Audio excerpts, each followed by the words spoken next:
ಯಾಕೆ ಅವ್ರೇನು ಕಾಂಗ್ರೆಸ್ ಅವ್ರು ಖುಷಿಯಾಗಿ ಮಾಡತಾರೆ, ಭಾರತೀಯ ಜನತಾ ಪಕ್ಷ ಜಗಳದಲ್ಲಿ ನಾವು ಪಾಲ್ಟಿ ಮಾಡ್ಬೇಕಂತ ಮಾಡಿದ್ದಾರೆ. ಆದರೆ ನಮ್ಮ ಜಗಳಿಲ್ಲ. ನಮ್ಮ ಜಗಳ ಇದ್ದಿದ್ದು ಬರೀ ಅಧ್ಯಕ್ಷಗೋಸ್ಕರ ಮಾತ್ರ. ಅದಕ್ಕೆ ಚೇಂಜ್ ಆದರೂ ಸಂತೋಷ, ಚೇಂಜ್ ಆಗಿ ಸಂತೋಷ. ನಮ್ಮ ಹೋರಾಟ ನಾವು ಪಕ್ಷ ಅಧ್ಯಕ್ಷರು ಬಂದಿದ್ದೀವಿ. ಆದರೆ ಮೊನ್ನೆ ನಡೆದಂಥ ಘಟನೆಯಲ್ಲಿ ನಾವು ಬೆಳಗಾವಿ ಪ್ರೆಸ್ ಮೀಟ್ ಮಾಡಿದಾಗ ಯಡಿಯೂರಪ್ಪ ಬಗ್ಗೆ ಏನು ಮಾತಾಡಿದ್ದೆ ವಿಜೇಂದ್ರ ಅವರು ಒಂದು ಪತ್ರಿಕಾಗೋಷ್ಠಿಯಲ್ಲಿ ಹೇಳಿದ್ದಾರೆ. ನಾನು ಅವತ್ತು ಉತ್ತರ ಹೇಳಿದ್ದೆ. ಅವ್ರು ಮೊದಲು ಮುಗಿದ ತಕ್ಷಣ ನಾನು ನೆಕ್ಸ್ಟ್ ಮುಂಜೆ ಎದ್ದು ನಾನು ದೇವಸ್ಥಾನದ ಮಾಧ್ಯಮದಲ್ಲಿ ನೋಡಿರಲಿಲ್ಲ. ನಾನು ಬಂದಂತ ನೋಡಿದೆ. ಅದಕ್ಕೆ ವೇದಿಕೆ ಮುಖಾಂತರ ವಿಜೇಂದ್ರ ಎಚ್ಚರಿಕೆ ಕೊಡ್ತೀನಿ. ವಿಜೇಂದ್ರ, ನೀನು ಬಚ್ಚ,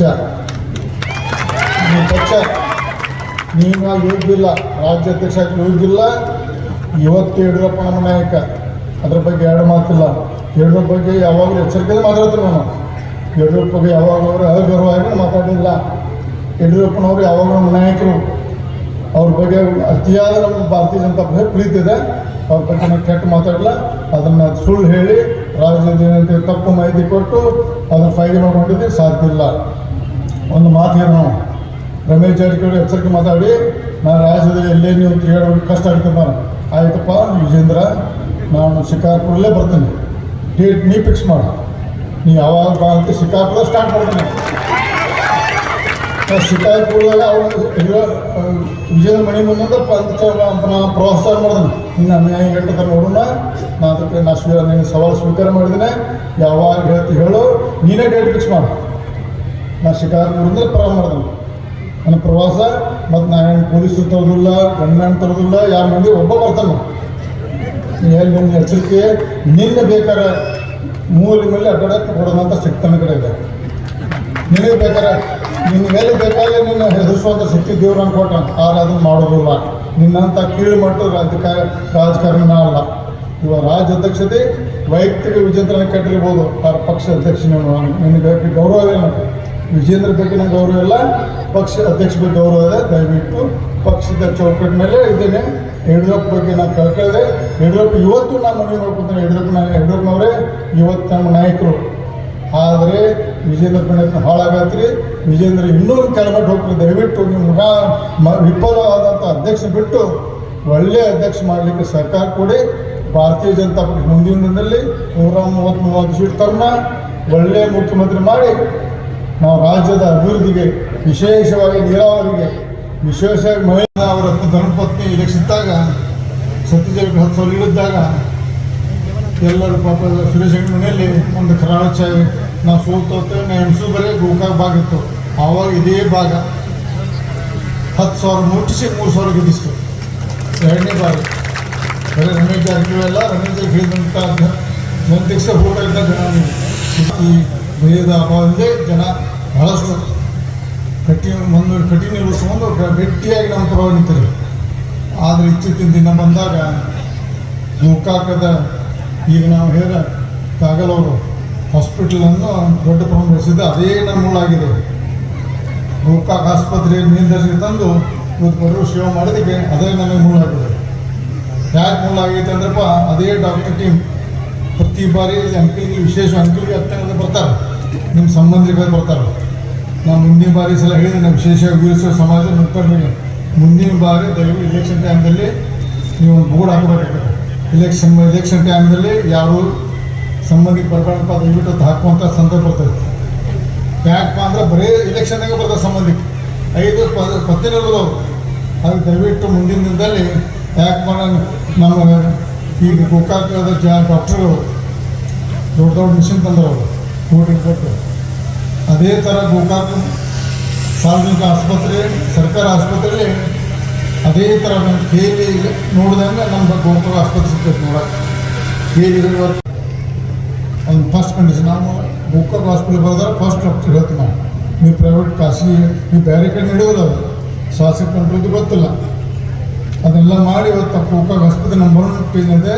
ಮುಂದಿನ ದಿನದಲ್ಲಿ ಗೋಕಾಕದ ಒಂದು ಮೆಡಿಕಲ್ ಕಾಲೇಜ್ ಇರ್ಬೋದು, ಇಂಜಿನಿಯರಿಂಗ್ 62,000 ಕೋಟಿ ಅಥವಾ 70,000 ಕೋಟಿ ಹೋಗ್ತದೆ ಎಲ್ಲ ಸ್ಕೀಮ್ಗಳಿಗೆ. ಈ ಗ್ಯಾರಂಟಿ ಕೊಡ್ತಾರಲ್ಲ 70,000 ಕೋಟಿ ಹೋಗ್ತದೆ. ಆದರೆ ಸನ್ಮಾನ್ಯ ಸಿದ್ದರಾಮಯ್ಯ ಅವರು ಮುಖ್ಯಮಂತ್ರಿ ಮತ್ತು ಆರ್ಥಿಕ ಮಂತ್ರಿ ಇದರಿಂದ ಅದ್ರ 2 ಪಟ್ಟು ಟ್ಯಾಕ್ಸ್ ಮಾಡಿಸ್ತಾರೆ. ಅವ್ರು ಏನು ಗ್ಯಾರಂಟಿ ಕೊಡೋದಲ್ಲ, ಅದ್ರ 2 ಪಟ್ಟು ಎಸಿ ಅದೇನು ಗ್ಯಾರಂಟಿದ್ದು ಅಭಿವೃದ್ಧಿ ಕುಂಠಿದಾಗ ಕೊಡೋದು. ಆ ಸುಳ್ಳು ಪ್ರಚಾರದ ಅಭಿವೃದ್ಧಿ ಗ್ಯಾರಂಟಿನ ಸ್ಕೀಮ್ನಿಂದ ರಾಜ್ಯ ಸರ್ಕಾರ ಅಭಿವೃದ್ಧಿ ಕುಂಠಿದ ಸುಳ್ಳು. ಆ ದುಡ್ಡು ಎಲ್ಲಿ ಹೊಂಟಿನ ಅಂತ ಒಂದು ರಾಜ್ಯ ಜನತೆ ಗಂಭೀರ ಚಿಂತನೆ ಮಾಡಬೇಕಾಗಿದೆ.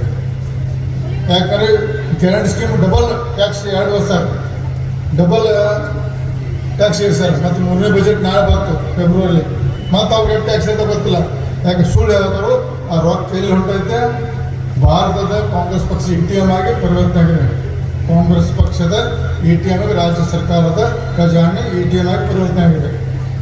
ಅದಕ್ಕೆ ನಾವು ದಯವಿಟ್ಟು ಈ ಸಂದರ್ಭದಲ್ಲಿ ನಾವು ಭಾರತೀಯ ಜನತಾ ಪಕ್ಷದ ನಾಯಕರು ಎಲ್ಲ ಕೂಡಿಕೊಂಡು ಇವತ್ತು ಭಾರತೀಯ ಜನತಾ ಪಕ್ಷ ಮೂಲೆಯಲ್ಲಿ ನಾವು ಸಂಘಟನೆ ಮಾಡಿ ಮುಂದಿನ ದಿನದಲ್ಲಿ 28ಕ್ಕೆ ಆಗ್ತದೋ ಅದಕ್ಕೆ ಮೊದಲ ಚುನಾವಣೆ ಗೊತ್ತಿಲ್ಲ. ನಮ್ಮ ಈಗ ಒಳ ಜಗಳವನ್ನು ನಾವು ಮಾಡ್ತೀವಿ. ಅದು ಪ್ರಜಾಪ್ರಭುತ್ವದಲ್ಲಿ ಯಾವುದೇ ಪಕ್ಷ ರಾಷ್ಟ್ರ ಪಕ್ಷ ಇರ್ಬೋದು, ಸಣ್ಣ ಪಕ್ಷ ಗ್ರಾಮ ಪಂಚಾಯತ್ ಮಾಡೋದು ಜಗಳ ಇರ್ತಾವೆ. ಅದನ್ನೇ ಮುಂದೆ ಹೋಗಿ ನಾವು ಭಾರತೀಯ ಜನತಾ ಪಕ್ಷದಲ್ಲಿ ಹಿನ್ನಡೆ ಆಗ್ತದೆ ಅನ್ನೋದು ಒಂದು ಕಲ್ಪನೆ ಅಂತ ತಪ್ಪು. ನಮ್ಮ ಕೊನೆಗೆ ಬಂದು ನಮ್ಮ ಭಾರತೀಯ ಜನತಾ ಪಕ್ಷ ಯಾರೇ ಇರ್ಬೋದು, ಕೊನೆಯ ಪಕ್ಷದ ವಿಷಯ ಬಂದಾಗ ಎಲ್ಲ ಒಂದಾಗ್ತದೆ. ಪಕ್ಷ ಸಂಘಟನೆ ಬಂದಾಗ ನಾವು ಒಂದಾಗ್ತೇವೆ. ನಮ್ಮ ಜಗಳ ಬದಿಗೊತ್ತಿ ನಮ್ಮ ಪಕ್ಷ ಸಂಘಟನೆಯಲ್ಲಿ ನಾವೆಲ್ಲ ಕೂಡಿಕೊಂಡು ಪಕ್ಷ ಕಟ್ತೇವೆ. ಮುಂದಿನ ದಿನದಲ್ಲಿ ಮತ್ತು ಭಾರತೀಯ ಜನತಾ ಪಕ್ಷದ ರಾಜ್ಯದಲ್ಲಿ ವಿಧಾನಸಭೆಯಲ್ಲಿ ಒಂದು ಜೇಂಡಗೇರಿಸ್ತೇವೆ. ನಿಮ್ಮ ಬಹುಶಃ ಅಲ್ಲಿ ಮುಸಲ್ಮಾನ ಜನಸಂಖ್ಯೆ ಭಾಳ ಬಂದಿರಲಿಲ್ಲ. ನಿಮ್ಮ ತಲೆಯಲ್ಲಿರ್ಬೋದು ಕಾಂಗ್ರೆಸ್ ಪಕ್ಷ ಬಂದರೆ ಮುಸಲ್ಮಾನರು ಭಾಳ ನಾವು ನೆಮ್ಮದಿ ಇರ್ತೇವೆ ಅನ್ನೋದು ಸುಳ್ಳು. ನಿಮ್ಮ ತೋರಿಸಿ SC ST ಮುಸ್ಲಿಮ್ಸ್ ತೋರಿಸಿ ಭಾರತೀಯ ಜನತಾ ಪಕ್ಷದ ಮೇಲೆ ಎಬ್ಬಿಸಿ ತೋರಿಸಿ ನಿಮ್ಮನ್ನು ಹೆದರಿಸಿ ನಿಮ್ಮನ್ನು ವೋಟ್ ಬ್ಯಾಂಕ್ ಮುಖಾಂತರ ನೀವು ಕೆಲಸ ಮಾಡ್ತಾರೆ. ಉದಾಹರಣೆ ನೋಡ್ರಿ, ಜಾತಿ ಗಣತಿ ಬಗ್ಗೆ ನಮ್ಮ ಪಕ್ಷ ನಿಲುವು ಏನಂತ ಗೊತ್ತಿಲ್ಲ. ನಮ್ಮ ಪಕ್ಷ ನಿಲುವು ಅಂತ ನನಗೆ ಕೊನೆಗೆ ನಾನು ಬದ್ಧ. ಆದರೆ ನನ್ನ ವೈಯಕ್ತಿಕ ಅಭಿಪ್ರಾಯ ಜಾತಿ ಗಣತಿ ಯಾವಾಗ ಬರಬೇಕಾಗಿತ್ತು. ಸನ್ಮಾನ್ ಸಿದ್ದರಾಮಯ್ಯ ಅವರು 2ನೇ ಬಾರಿ ಮುಖ್ಯಮಂತ್ರಿ ಇದ್ದಾರೆ. ಮೊದಲೇ ಬಾರಿ ಖಡಕ್ ಮುಖ್ಯಮಂತ್ರಿ ಇದ್ದಾರೆ. ಅವಾಗ ಯಾಕೆ ಮಾಡಲಿಲ್ಲಪ್ಪ? ಈಗ ಯಾಕೆ ನೀವು ಗುದ್ದಾಡಿದ್ರಿ? ಜಾತಿ ಗಣತಿ ತರ್ತ ನಂತರ ಮುಂದೆ ತರ್ತೇವೆ ಅಂದ್ರೆ ಆ ಪರ ಸಿದ್ದರಾಮಯ್ಯ ಇವತ್ತು ಮೊದಲನೇ ಸಿದ್ದರಾಮಯ್ಯ ಉಳಿದಿಲ್ಲ. ನಮ್ಮ ಹಿಂದೂ ಜನಾಂಗದ ನಾಯಕರಾಗಿ ಉಳಿದಿಲ್ಲ. ಅವರ ಶಕ್ತಿ ಕುಂದಿದೆ, ಅವರ ಶಕ್ತಿ ಉಳಿದಿಲ್ಲ. ಮೊದಲ ಹಿಂದುಳಿದ ಜನಾಂಗ ಬಗ್ಗೆ ಗಟ್ಟಿ ದಣಿದು ಮಾತನಾಡೋ ಸಿದ್ದರಾಮಯ್ಯ ಇವತ್ತು ರಾಜ್ಯದಲ್ಲಿ ಉಳಿದಿಲ್ಲ. ಈಗ DK ಶಿವಕುಮಾರ್ ಮೇಲಿನ ಖರ್ಗೆ ಅವರ ಮಾರ್ಗದರ್ಶನದಲ್ಲಿ ಅವ್ರು ಒಂದು ಅವಾಜ್ ಮಾಡಲಿ ಹಿಂದೆ ತಗೊಂಡಿರ್ತಾರೆ. ಮೊದಲು ನಾನೇ ಸಿದ್ದರಾಮಯ್ಯ ಮಂತ್ರಿ ಇದ್ದೆ. 18 ಮಂತ್ರಿ ಇದ್ದಾಗ ಸಿದ್ದರಾಮಯ್ಯ ಯಾವ ಮಾತಾಡ್ತಿದ್ದೆ. ಇದೇ ವೇಣುಗೋಪಾಲ ಒಂದು ನಿಲ್ಲುತ್ತಲಿಕ್ಕೆ ನನ್ನ ಇವಾಗ ಕಣ್ಣು ಹಿಡಿದವ. ಅದೇ ವೇಣುಗೋಪಾಲ ಕೂತಿರ್ತಾನೆ, ಸಿದ್ದರಾಮಯ್ಯ ನಿಂತಿರ್ತಾನೆ. ಇವತ್ತು ಸಂದರ್ಭದಲ್ಲಿ ಇದೇ ಸಿದ್ದರಾಮಯ್ಯ ಎದ್ದು ನಿಂತಿರ್ತಾರೆ, ಇದೇ ವೇಣುಗೋಪಾಲ ಕಾಲ ಕೂತಿರ್ತಾನೆ. ಹಂಗೆ ಪರಿಸ್ಥಿತಿ ಬಂದಿದ್ದು. ದಯವಿಟ್ಟು ರಾಜ್ಯ ಸರ್ಕಾರ ಮೇಲೆ ಸಿದ್ದರಾಮಯ್ಯ ಬಗ್ಗೆ ಗೌರವ ಇದೆ. ಇವತ್ತು ಅವ್ರ ಬಗ್ಗೆ ನಾನು ಇವತ್ತು ವರ್ಷ ತಿಂಗಳು ಮಾಡೋದಿಲ್ಲ. ವಾಸ್ತವ ಸ್ಥಿತಿ ರಾಜ್ಯ ನಡೆದಂಥ ವಾಸ್ತವ ಸ್ಥಿತಿ ಇವತ್ತು ಬಹಿರಂಗವಾಗಿ ಹೇಳ್ತೇನೆ. ಸಿದ್ದರಾಮಯ್ಯ ಅವರು ಇವತ್ತು ಅಹಿಂದ ನಾಯಕರು ಉಳಿದಿಲ್ಲ. ಅವರು ಗಟ್ಟಿಯಾಗಿ ಮುಂದಿನ ದಿನದಲ್ಲಿ ಕೊನೆಯ ಹಂತದಲ್ಲಿದ್ದರು. ಅವರು ರಾಜಕೀಯ ನಿವೃತ್ತಿ ಘೋಷಣೆ ಮಾಡಿದ್ದಾರೆ. ಇದು ಕೊನೆಯ ಚುನಾವಣೆ ನನ್ನ ಮುಗಿದಂಥದ್ದು. ಈ ಹೋಗುವಾಗ ನೀವು ಮೊದಲನೇ ಸಿದ್ದರಾಮಯ್ಯ ಗರ್ಜನೆ ಮಾಡಿ ಹಿಂದುಳಿದ ಜನಾಂಗ 74% ಇದ್ದಂಥ ಹಿಂದೂ ಜನಾಂಗ SC ST ಇವೆಲ್ಲ ಬಂದವರು ಇವರು ನ್ಯಾಯ ದೊರಕಿದ್ರು. ರಾಜಕೀಯ ನಿವೃತ್ತಿ ಈ ಸಂದರ್ಭದಲ್ಲಿ ಮನವಿ ಮಾಡುತ್ತೇವೆ ನಾವು.